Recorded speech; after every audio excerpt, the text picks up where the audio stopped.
The tape begins with the sharp hiss of magnetic reels, a warning from a forgotten era. It is 1974. A man's voice, trembling, cuts through the noise. "Is anyone there?" he asks, breath hitching. A reply comes, not from a person, but from the air. It is a voice like wet gravel ground against bone, a guttural distortion mirroring the man's own inflection. It says his name, echoing back with a weight no human throat could produce. This recording was the first proof that the house in rural Vermont didn't just have walls, it had ears. Decades later, the Blackwood family arrived at the same estate. Arthur Blackwood, weary of city life, believed the Vermont countryside would be the ultimate remedy for his family. Eleanor clutched her coat, eyes scanning the imposing architecture of their new home. It was a monument to a past that felt heavy the moment they crossed the threshold. Their son, Leo, ran ahead, his laughter the only bright thing against the gray woods. They wanted a sanctuary where the world couldn't reach them, unaware the sanctuary itself was hungry. The first nights were filled with the groans of an old building. Arthur dismissed rhythmic tapping as the house settling. He told Eleanor dragging footsteps in the attic were merely squirrels. But the rhythm became too deliberate. It wasn't the chaos of nature, it was a cadence that followed them. Eleanor noticed a strange quality to the silence, a feeling of being watched by the very stone that sheltered them. The illusion of safety shattered on a Tuesday. Arthur was in the city, leaving Eleanor to unpack alone. From the basement stairs, she heard his voice. "Eleanor, can you come down? I found something." The tone was perfect, carrying the specific lilt he used when excited. She walked toward the door before remembering. Arthur's car wasn't in the driveway. She had spoken to him on the phone 10 minutes prior. The realization hit like a blow, leaving her cold as the voice from the darkness called her name again, waiting for her to descend. Before we continue, subscribe to the channel and tell us in the comments where you are watching from. While the parents grappled with dread, Leo found a different companionship. Eleanor found him whispering to the shadows in his bedroom. When asked who he was talking to, Leo didn't look up.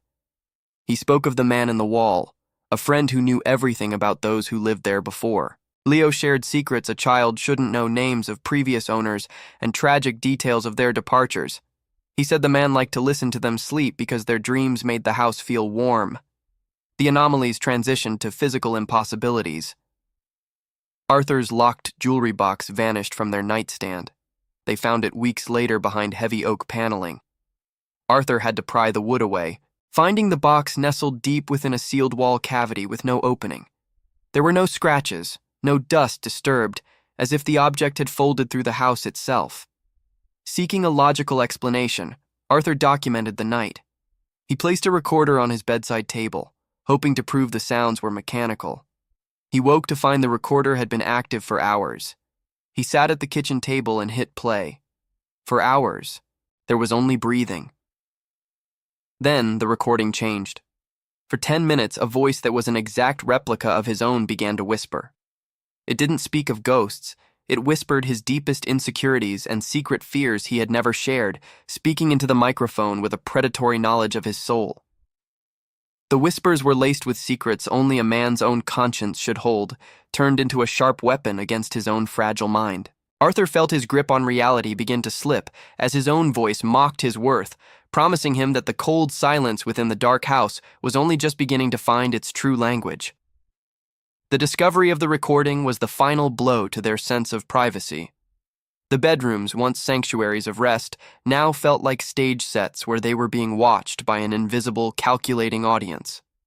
Arthur and Eleanor dragged their mattress into the living room, a desperate attempt to consolidate their defense and protect their child. Leo huddled between them, his eyes fixed on the dark hallway. The house didn't care about their unity. The whispers no longer came from a specific room. They bled through every partition and floorboard. It sounded like a crowded theater just before the curtain rises. A low, rhythmic hum of overlapping conversations. Hundreds of voices were debating the family's fate behind the plaster walls. Eleanor was the most vulnerable to this psychological siege. One rainy Thursday, as the house groaned under the weight of a brewing storm, a soft, melodic voice drifted from the basement door. It was her mother.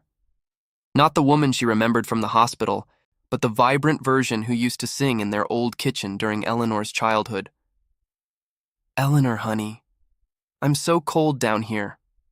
Won't you come help me find my shawl?"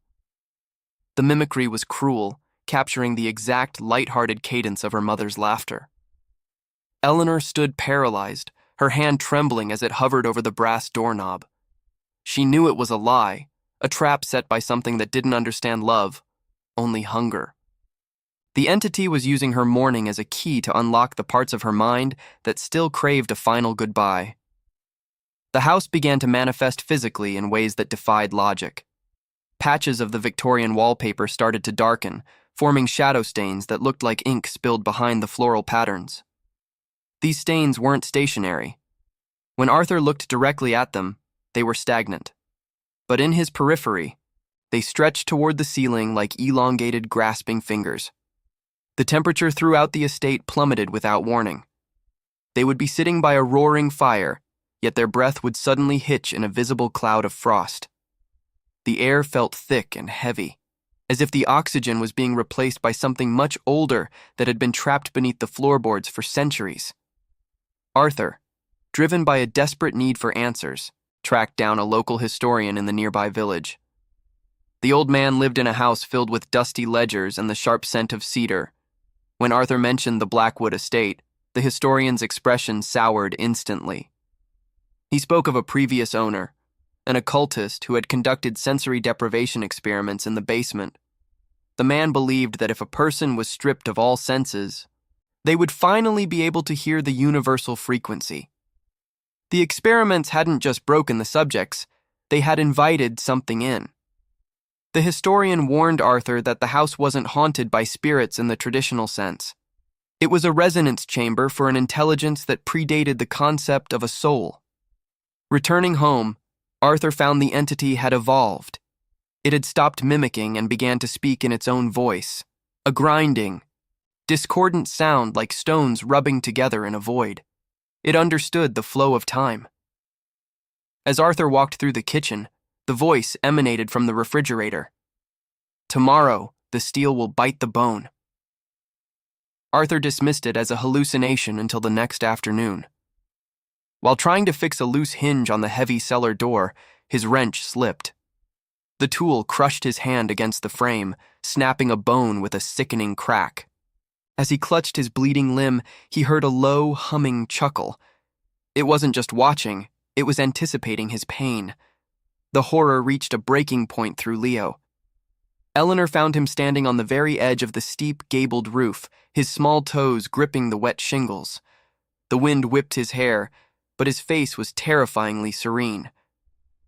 When Arthur climbed through the attic window to pull him back, Leo didn't resist. He simply looked at his father with eyes that seemed far too old for his face. "The man says I don't need to stay on the ground," Leo whispered, his voice devoid of fear. "He told me I could walk on the air just like the others who stayed here. He says the air is just a different kind of floor if you know the right word to say to it." That evening, the tension between Arthur and Eleanor finally snapped. Fear had turned into a jagged blade, and they began to scream at one another in the foyer, blaming each other for the terror that now consumed their lives. Their voices rose, filling the space with raw human vitriol. Suddenly, a sound erupted that silenced their lungs. From the center of the empty room, a booming prehistoric voice screamed "silence," with such force that the floorboards vibrated. In that instant, every window in the house shattered outward simultaneously, leaving the family standing in a circle of jagged shards and absolute, freezing darkness. The glass shards crunched under Arthur's heavy boots as he hauled a trembling Leo through the jagged, empty frame of the front door. They didn't stop for coats or memories. They only sought the cold sanctuary of their station wagon parked on the gravel drive.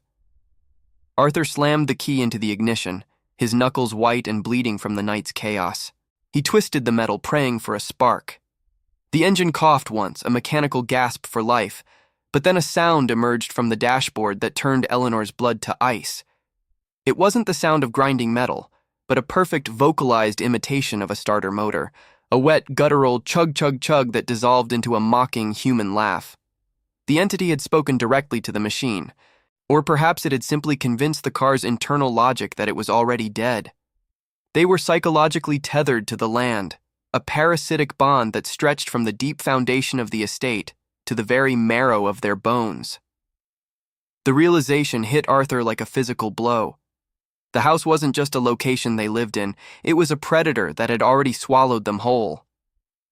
They retreated back into the foyer, the only place where the pale moonlight offered a sliver of visibility against the encroaching gloom. Arthur, driven by a primal need to find some leverage, sat on the floorboards and began to knock on the wood. One knock for yes, two for no. He wasn't looking for a ghost or a spirit of the departed. He was looking for the hidden logic of the void. "Are you a man?" he whispered into the stillness. Silence followed. "Were you ever alive?" Two sharp, violent cracks resonated from the ceiling beams above. The entity wasn't a spirit of the deceased seeking peace. It was something far older than human language, a sentient echo of a time before humanity had invented names for fear. It was an intelligence that viewed human speech as a primitive, clunky toy. As Arthur attempted to negotiate their release, the entity began to cycle through their voices with terrifying speed. Leo's innocent giggle, Eleanor's ragged sob, and Arthur's own screams, until the sounds blended into a singular, vibrating frequency that made their ears begin to bleed. The final night descended with a darkness so absolute it felt viscous, like treading through black ink. The entity began its most cruel game, the psychological separation. In the pitch black, Arthur felt a small, warm hand take his, but the voice that whispered, "This way, Daddy," came from the opposite direction of where he felt the physical touch. Eleanor heard Arthur calling her from the kitchen, while simultaneously feeling a hot breath on her neck that smelled of ancient, stagnant earth. The house became a shifting labyrinth of sound and shadow, where up and down seemed to lose their meaning. They had to navigate the hallways by touch alone, but the entity whispered different directions to each of them, trying to lure them into the sealed wall cavities or back toward the basement where the occultist had once stripped men of their senses to find the universal frequency. It was Eleanor who remembered the silver bell, a family heirloom they had brought from the city, tucked away in an old velvet-lined box inside her handbag. The local historian had mentioned that the previous owner feared purity of sound, believing it disrupted the distorted resonance he sought to capture. As the entity's voice rose into a deafening roar of discordant, overlapping screams, Eleanor fumbled for the bell with shaking hands. She swung it with every ounce of her remaining strength. The clear, crystalline ring sliced through the darkness like a silver blade. The entity recoiled, the sound of grinding stones turning into a high-pitched hiss of genuine agony. The pure, singular note was anathema to a creature built on mimicry and distortion. "Run!" Eleanor screamed, ringing the bell repeatedly to create a barrier of sound. The chime created a path of clarity through the sensory sludge. They burst through the front door and sprinted across the lawn, the grass slick with midnight frost. The moment they crossed the stone markers of the property line, the oppressive weight lifted. The house behind them fell into a sudden, terrifyingly heavy silence. The Blackwoods survived, but the estate had taken its permanent tithe. They never returned for their belongings, leaving their old life to rot in the Vermont woods. Leo remained plunged in a profound, elective silence, refusing to utter a single word for years, as if he feared what might catch his voice in the air and use it against him. Arthur lived in a state of perpetual hypervigilance. In every quiet library or empty hallway, he still heard the echo, the faint, rhythmic tapping of something waiting for him to speak so it could learn his tone again. Forensic researchers later explored the property, suggesting the stone tape theory, the idea that the minerals in the walls had recorded the trauma of the occult experiments, replaying them through an intelligent, predatory lens.